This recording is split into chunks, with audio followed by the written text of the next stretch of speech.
The doorway I walked through was wreathed in flames, and usually it made quite an impression on the soul I was here to collect. But I saw the man standing with his arms folded, staring into the distance. The world was a layer above his, monochrome, empty of everything but him. Most of the souls I collected would at least try to run, but he just looked resigned. "Isn't this a surprise?" I chuckled. The door behind me dissipated as I walked over to him. "Occasionally I'll get an early death, but not often. Feels like only yesterday you were ringing me up. It's as if I brought a brand spanking new tailored suit for half price. Heart attack took you by surprise, huh?" At that, he let out an irritated breath, side-eyeing me. I grinned. "Come on, you made the deal. You croak and that's the end of the line. Not everyone gets to kick the bucket at their 90th birthday party surrounded by coke and hookers." He snorted. "That's your idea of a good time, is it?"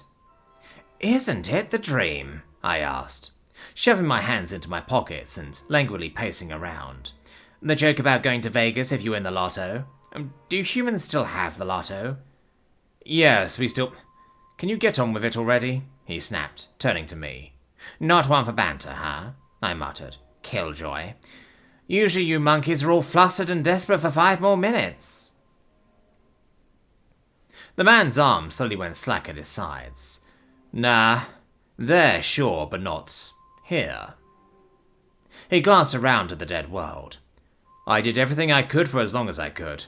I wish I could have done so much more, had more time, but I'm sure there are folks who'd have signed up for the same deal to do the same thing.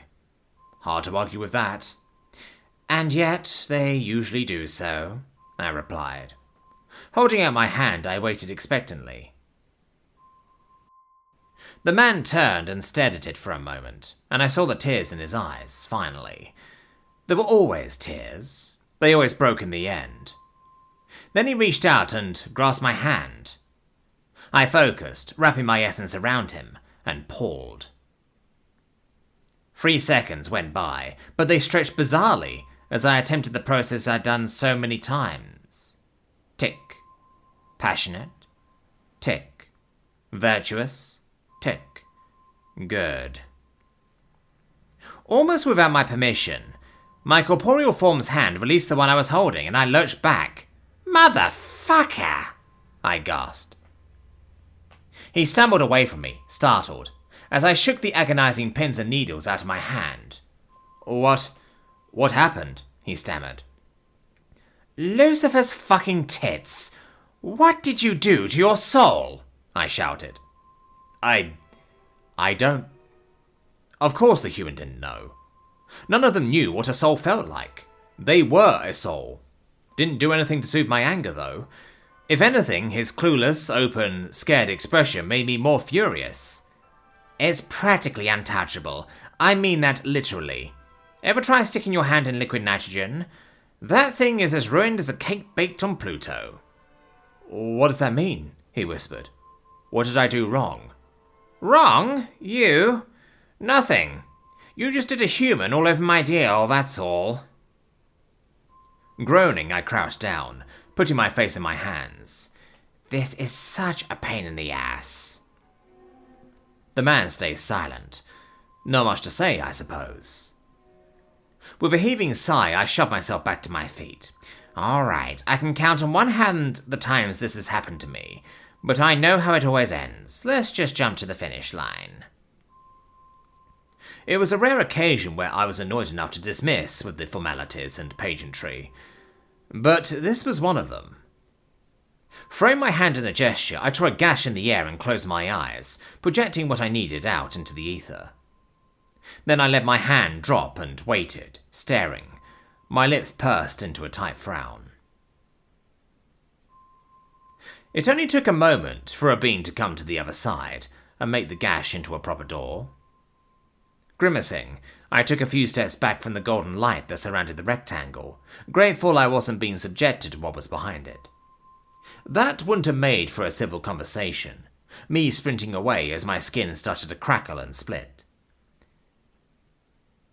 "Gamagin?" spoke the angel who came through, his expression curious. To what do I owe the pleasure?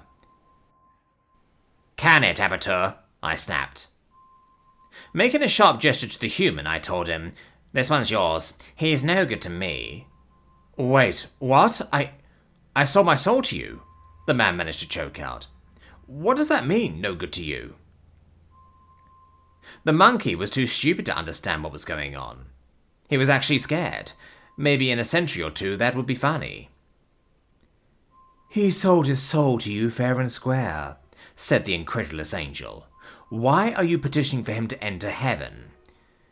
Because after everything he did with what I gave him, he deserves to. I ground out through clenched teeth. I can't take him. Abatur turned to the human, his expression inquisitive.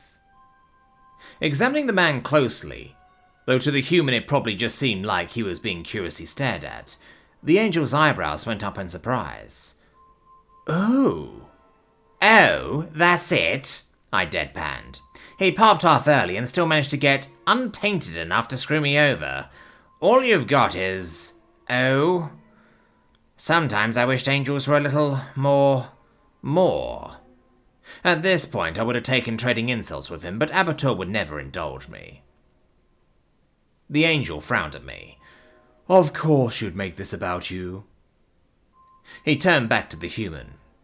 It isn't just who you are and everything you did. You impacted lives, Abatur explained. From the smallest to the largest of the good deeds you did, everything you contributed to the humans you've left behind is extraordinary because it will resonate for generations.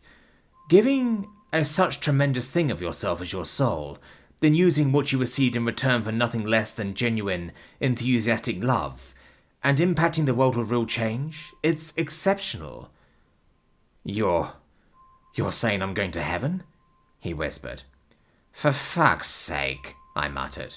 I can't take any more of this. Just get him out of here, I growled, motioning in the vague direction of the angel's door.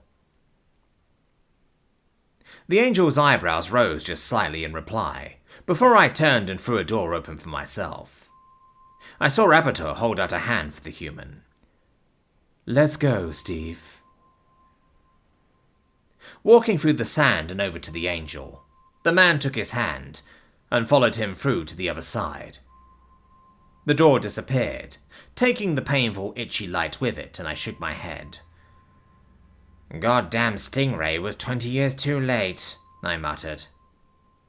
Once I marched through the door, it vanished in a puff of smoke.